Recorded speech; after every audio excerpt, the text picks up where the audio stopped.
My name is Alex Rivera, and I've been a data analyst for Visa Cash App RB, FCARB, as we call it now, for the past 7 years. Before that, I cut my teeth in junior formulas, crunching numbers for feeder teams, helping spot patterns in tire wear, fuel efficiency, and driver performance that could shave milliseconds off lap times. It's a high-stakes world, Formula One, where billions ride on split-second decisions and data is king. Or so I thought. I live in Faenza, Italy, near the team's headquarters, with a view of the Romagna Hills that reminds me why I fell in love with racing. Pure speed, engineering brilliance, human grit. But 4 months ago, during the chaos of the 2024 season, I uncovered something that shattered that illusion. It started as a routine audit of race data, but it led me down a rabbit hole of manipulated results, secret contract clauses, and a conspiracy that goes straight to the top of Red Bull racing. What I found suggests the sport isn't just about talent and tech. It's about controlling narratives, protecting profits, and ensuring certain drivers stay in their seats, no matter the cost. And now, in August 2025, with the season still unfolding, the patterns I spotted back then are playing out in ways that make me question if the grid is truly fair. Let me take you back to where it all began, step by step, so you can see how the pieces fit. It was mid-July 2024, right before the Hungarian Grand Prix. The paddock was electric with tension. Red Bull was dominating with Max Verstappen, but his teammate Sergio Perez was crumbling under pressure. He'd crashed in Monaco, spun out in Canada, and barely scraped points in races where Max was lapping the field. As an analyst in the junior team, I had access to shared data pools between FCARB and the senior Red Bull squad. Telemetry from sensors on the cars, GPS tracking, engine mappings, even wind tunnel simulations. My role was to flag anomalies that could inform strategy adjustments, like predicting when a rival's tires might degrade faster in hot conditions. That week, I was deep into reviewing Perez's qualifying data from Silverstone, where he'd shockingly qualified 19th, a disaster for a championship-contending team. The raw numbers showed erratic throttle inputs, inconsistent braking points. It's almost like he was fighting the car more than driving it. But buried in the metadata of those shared files was something that didn't belong. An encrypted log file labeled Performance Threshold Simulation, SP Clause Activation. I remember staring at my screen in the dimly lit analysis room at the factory. The hum of servers, the only sound breaking the silence. Encrypted files weren't unusual for sensitive sponsor data or aero designs, but this one was tucked away in a routine performance folder. Curiosity got the better of me. I shouldn't have opened it, but in F1, every edge counts, and I figured it might be a misfiled strategy sim. It took me about an hour to crack the basic encryption using a team internal key I'd used before for cross-team collaborations. Inside were detailed projections.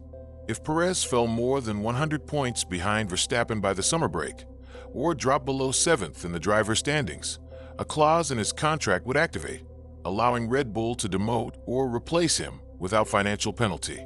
Helmut Marko, Red Bull's Motorsport advisor, had even hinted at such clauses publicly, calling Perez's form unsustainable in interviews. But this file went beyond hints. It included simulated race outcomes, hypotheticals where Perez's points were adjusted through external factors like disqualifications of rivals, strategic team orders, or even subtle FIA rulings on technical infringements. At first, I dismissed it as aggressive stress testing, the kind of what-if scenarios we run all the time to prepare for variables like weather or crashes. But the simulations were too precise, factoring in probabilities for penalties on specific teams like Mercedes or McLaren. One scenario even modeled a weight disqualification for a front runner, boosting Perez's position by 1 spot. I saved a copy to my personal drive, just in case, and tried to focus on my actual work, analyzing Tsunoda's cornering data for Hungary. But that night, back in my apartment overlooking the hills, I couldn't shake it. I poured myself a glass of local Sangiovese and dug deeper into the shared drive, cross-referencing with Perez's contract rumors that had been swirling since his extension in June 2024. The deal was reportedly a 1+1, 2025 firm, with an option for 2026, but loaded with performance clauses that could void it if he underperformed. Marko had been blunt. Perez needed to be within 100 points of Verstappen by Belgium, or else. The paddock gossip was relentless. Fans on X were posting memes about Perez's crashes, calling for his replacement with Ricciardo or even Lawson from our team. I followed some threads anonymously. Posts like, "Perez is costing Red Bull the constructors," title #FirePerez were everywhere. But behind the scenes, the data told a different story. Perez's car setup was optimized for Verstappen's style, making it harder for him to adapt, but the team wasn't adjusting it. Why? The file suggested it was deliberate, to keep him on the edge without triggering the clause too early. I started noticing patterns in past seasons. In 2023, when Ricciardo returned to AlphaTauri after De Vries was sacked mid-season, there were similar whispers about clauses. De Vries had been dropped after just 10 races for poor performance, and Ricciardo stepped in. Liam Lawson, our reserve, subbed for Ricciardo when he broke his hand in Zandvoort practice, scoring points in Singapore, his only full race weekend. Lawson's contract reportedly had a clause too. If not promoted by September 2024, he could leave the Red Bull family entirely. It was all connected, a web of contractual traps designed to keep drivers disposable while protecting the brand. Then came the Belgian Grand Prix at Spa-Francorchamps, the last race before the summer break. Perez qualified a surprising second, a rare high point amid his slump, but in the race, he faded badly, crossing the line in 8th provisionally. George Russell won for Mercedes in a masterful one-stop strategy, but hours later, the bombshell dropped. Russell was disqualified because his car was underweight by 1.5 kilograms after the race. That bumped everyone up one position, Perez to 7th. It seemed like a lucky break, keeping him just above the clause threshold and avoiding a drop to 8th in the standings. Mercedes protested it was a genuine mistake, perhaps from tire wear or fuel evaporation, but the FIA stood firm. Checking the post-race data that night in my hotel room in Liege, I saw anomalies that chilled me.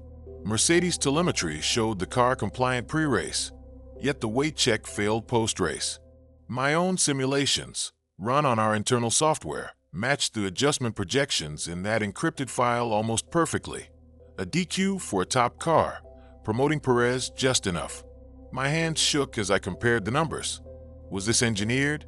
F1's history is riddled with scandals. Crashgate in 2008, where Renault's Nelson Piquet Jr. deliberately crashed to trigger a safety car and help his teammate Fernando Alonso win. Or Spygate in 2007, McLaren stealing Ferrari's technical data and getting fined $100 million.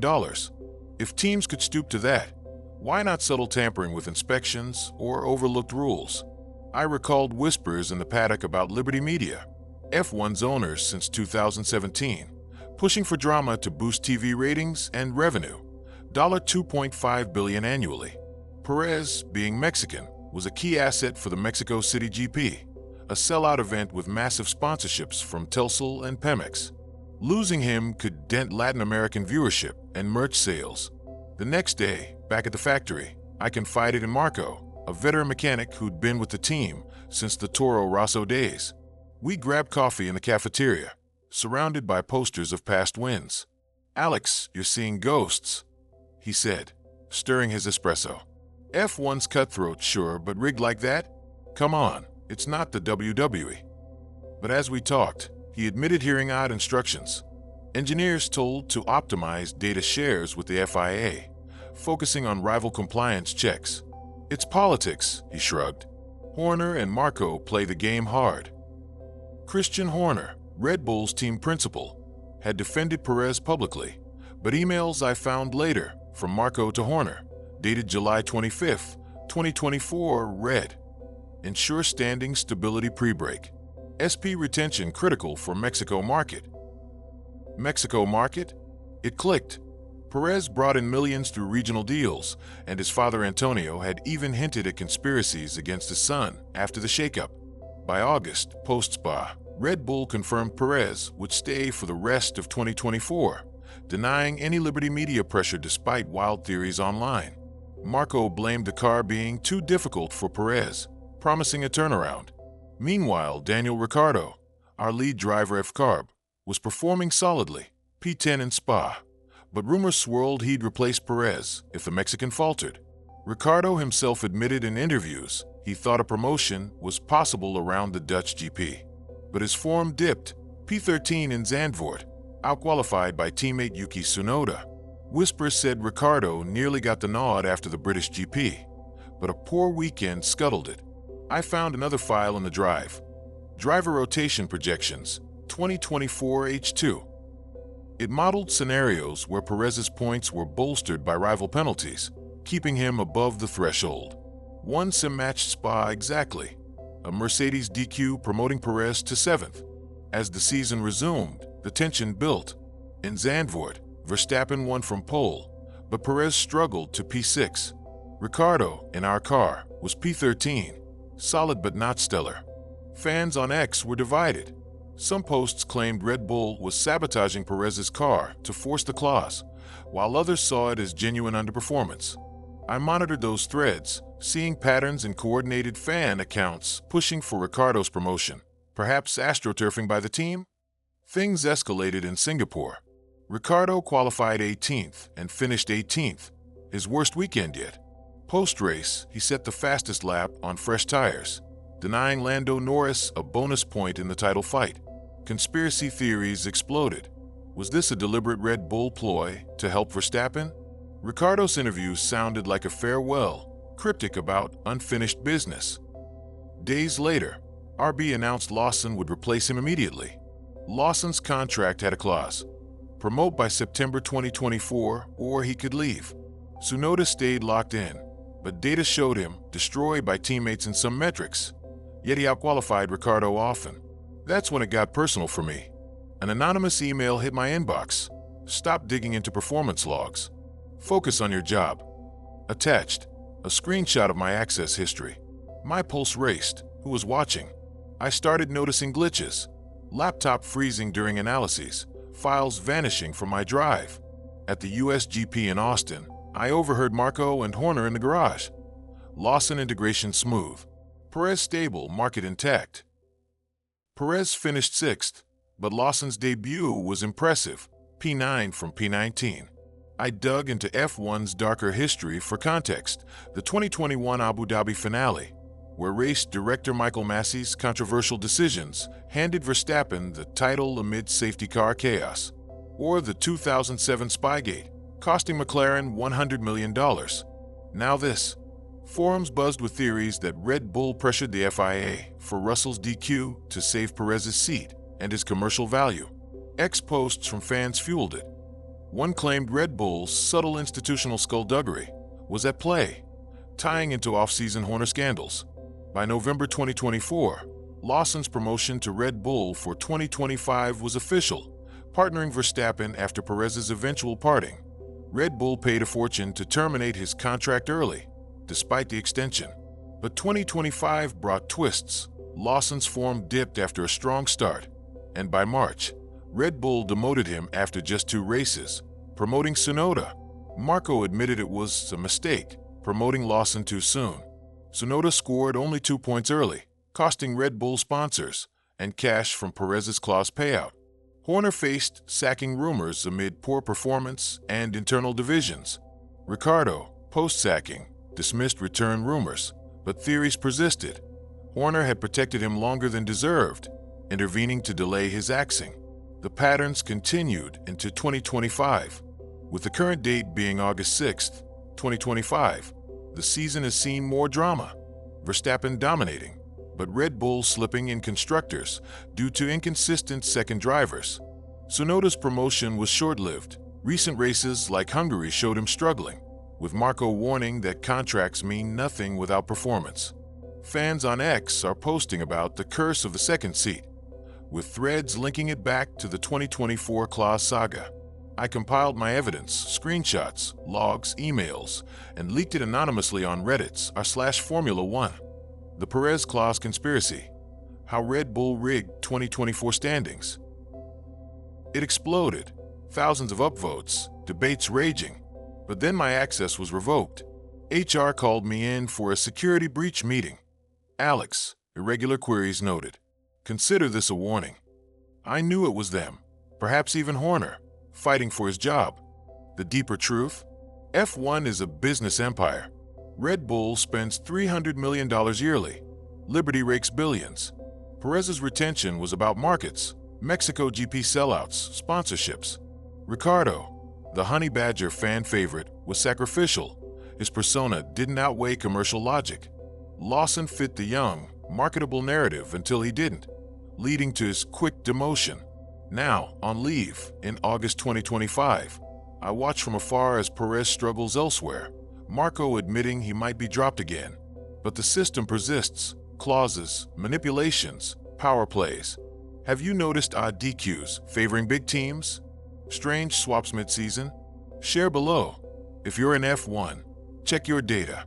The truth's in the numbers, but they're watching. What if your favorite race was fixed? Are you ready to question the grid?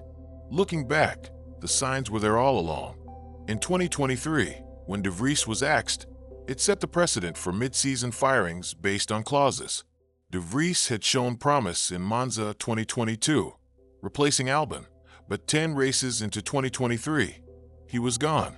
Ricciardo's return was hailed as a comeback, but data showed his pace wasn't superior, yet he got the seat. Why? Marketability. His Netflix fame from Drive to Survive brought viewers. Liberty Media pushes that, entertainment over purity. In 2024, with Drive to Survive Season 6 highlighting Perez's struggles, the narrative was controlled to keep drama high without losing key markets. Even in 2025, with Audi entering in 2026 and new regs looming, the power plays continue. Tsunoda's Honda ties helped his promotion, but poor results have Marko hinting at more changes. Ex-posts from insiders claim the clause lives on. Drivers like Colapinto or Behrman on short leashes with performance triggers. The FIA's role is suspect too. Recent penalties in Belgium 2025 echoed Spa 2024, with McLaren hit for minor infractions, while Red Bull escaped scrutiny. If you've followed F1, think about it. Why do big teams always get the benefit of the doubt? Is it coincidence or design? My discovery changed how I see the sport. It's not just racing. It's a scripted show for profit. Share your thoughts. Have you seen patterns in data or paddock rumors? The grid might be more fixed than we think.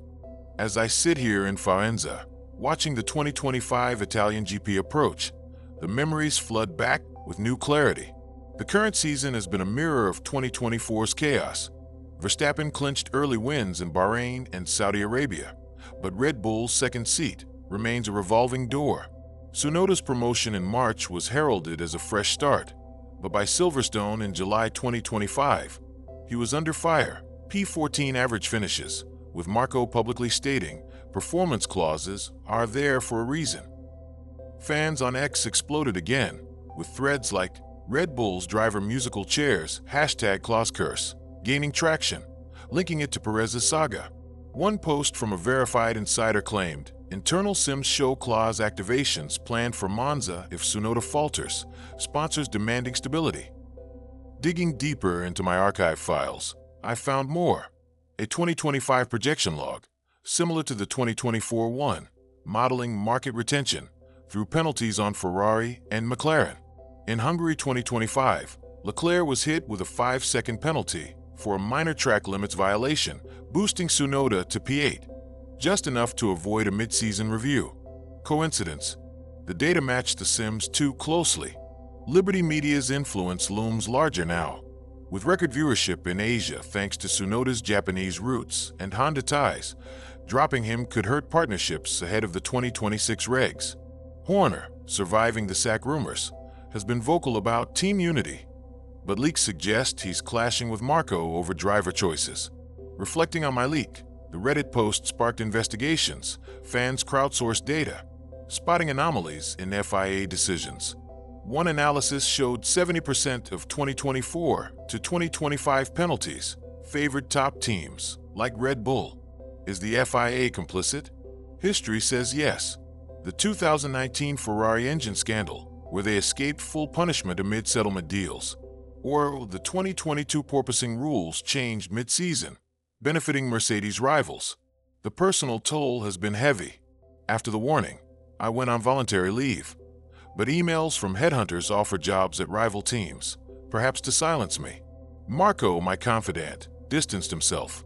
whispering they're watching everyone. Yet, the truth spreads. X threads now discuss the Red Bull Shadow Network, with fans sharing telemetry screenshots mirroring my findings. What scares me most is the scale. F1's $10 billion valuation relies on drama, but if clauses and manipulations are standard, is any championship real? Think of Schumacher's era or Hamilton's. Were they pure or scripted? Have you spotted odd calls in recent races, like Belgium 2025 safety car, timing helping Verstappen? Comment below. Together, we might expose more. The sport we love might be more controlled than we ever imagined, and it's time to demand transparency.